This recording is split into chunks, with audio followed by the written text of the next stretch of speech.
ముఖ్యమైనటువంటి క్వశ్చన్ అనేది చూసుకున్నట్లయితే ఏ బయోజెనిసిస్ థియరీ అనమాట.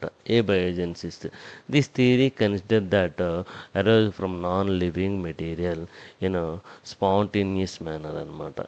ఈ స్పాంటేనియస్ మేనర్ పైన ఏం చేస్తుంటే స్పాంటేనియస్గా అంటే ఒక యాదృచ్ఛికంగా జీవులు అనేవి ఏర్పడడం అనేది జరుగుతుందండి. యాదృచ్ఛికంగా అనమాట. అంటే యాదృచ్ఛికంగా అంటే మన ఏ జీవైనా ఉద్భవించాలంటే దానికి ప్రధానంగా చూసుకున్నట్లయితే బయోటిక్ ఫ్యాక్టర్తో పాటుగా ఏబయోటిక్ ఫ్యాక్టర్స్ అనేవి అవసరము. మనకి సాధారణంగా ఏబయోటిక్ పంచభూతాలు అంటారు కదండి. ఏబయోటిక్ ఫ్యాక్టర్స్ ఉన్నా లేదా గాలి, నీరు, అదేవిధంగా చూసుకున్నట్లయితే మృతిక, ఇట్లాంటివన్నీ కూడా ఉన్నాయి లేదా. వీటన్నిటి నుంచి రకరకాల జీవులను ఉద్భవించేది ఈ యొక్క థియరీ అనేది చెప్పడం అనేది జరుగుతుంది. అందులో స్పాంటేనియస్ అనమాట, స్పాంటేనియస్ మేనర్ అనమాట. యాదృచ్ఛికంగానే యాదృచ్ఛికంగానే జీవులు ఏర్పడడం అనేది జరుగుతుంది. ఎవరి ప్రకారం అరిస్టాటిల్ అనేది చూసుకుని డిస్క్రైబ్డ్ అరిస్టాటిల్ దట్ ఎఫిడ్స్ అనమాట. ఎఫిడ్స్ అనేవి ఎక్కడి నుంచి due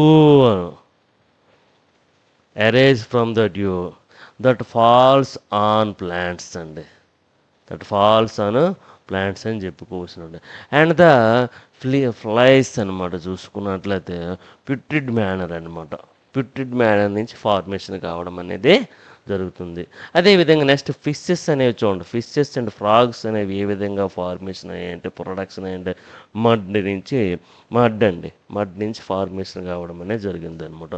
మొగట్స్ from purified meat and that microorganisms from water and air అండి. ఒక్కొక్క జీవి అనేది ఒక్కొక్క రకంగా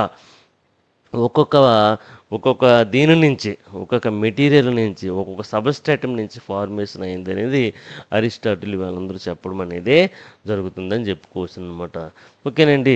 ఇది సాధారణంగా చూసుకున్నట్లయితే ఇది సాధారణంగా అనమాట. ఫ్లైస్ కానీ, అదేవిధంగా ఈగలు కానీ, అదేవిధంగా చూసుకున్నట్లు ఫ్రాగ్స్ కానీ, అదేవిధంగా హ్యూమన్ బీయింగ్స్ కానీ, మ్యాన్స్ కానీ, ఉమెన్స్ కానీ, స్పెర్మ్ సెల్స్ కానీ ఇట్లాంటివన్నీ కూడా ఒక్కొక్క జీవి నుంచి ఒక్కొక్క మెటీరియల్ నుంచి ఫార్మేషన్ అయిందనేసి చెప్పుకోవచ్చు. ఇది ఎబయోజెన్సిస్ థియరీ అనమాట. ఎబయోజెన్సిస్ అధస్థ పదార్థాల నుంచి కూడా, పంచభూతాల నుంచి కూడా, మనకు నేచురల్ ప్రకృతి కారకాల నుంచి కూడా అన్నమాట. ప్రకృతి కారకాల నుంచి కూడా వివిధ రకాల జీవులు ఉద్భవించాయి అనేది చెప్పడానికి అవకాశం అనేది ఉంటుంది. అదే తెలియజేసినటువంటి థియరీ ఏంటంటే ఎబయోజెన్సిస్ థియరీ అని చెప్పుకోవచ్చునండి.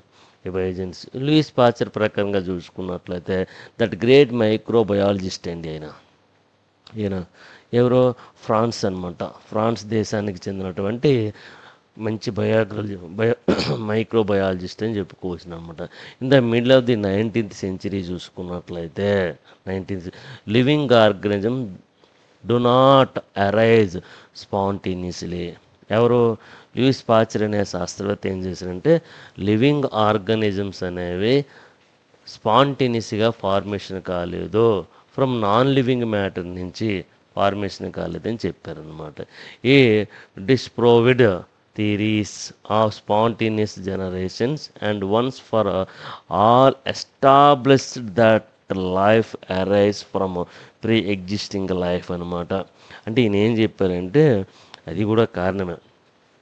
ఏదైనా మల్టీసెల్యులర్ ఆర్గానిజమ్స్ అనేవి యూనిసెల్యులర్ ఆర్గానిజమ్స్ ఫార్మేషన్ అయ్యాయని చెప్పుకోవచ్చు అనమాట. The multicellular organisms are form from the unicellular organisms అనే చెప్పుకోవచ్చు.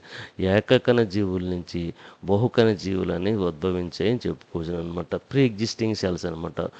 పాత కణాల నుంచి నూతన కణాలు లేదా నూతన జీవులు అనేవి ఉద్భవించాయని చెప్పవచ్చు అనమాట.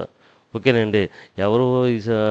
ఎవరండి లూయిస్ పాస్చర్ అనే శాస్త్రజ్ఞ. అదేవిధంగా రొడాల్ఫ్ వెర్స్ అనే సైంటిస్ట్ కూడా ఏం చేశాడంటే కొత్త కణాలు అనేవి పాత కణాలు విభజన చెందడం వలన పాత కణాల నుంచి ఏర్పడ్డాయని చెప్పుకోవచ్చు అనమాట.